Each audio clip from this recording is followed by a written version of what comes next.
Com'è lavorare con un premio Oscar?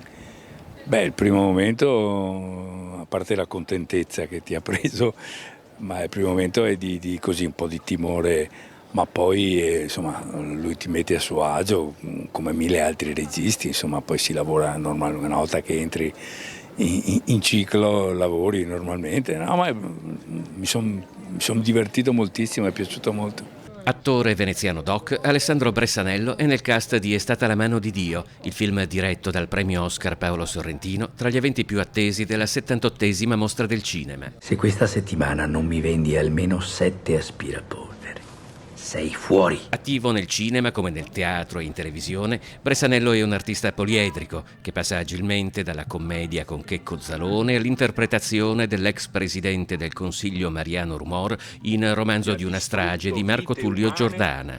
E ferito l'anima di tutti noi. È più difficile recitare in un film comico o in un film drammatico? Drammatico per certi versi, io sono più sulle corde comiche, però insomma ne ho fatti anche di drammatici. Insomma un attore deve saper far tutto. C'è ancora qualcosa che le piacerebbe fare? Spielberg, Indiana Jones, mi tengo in allenamento se niente servisse.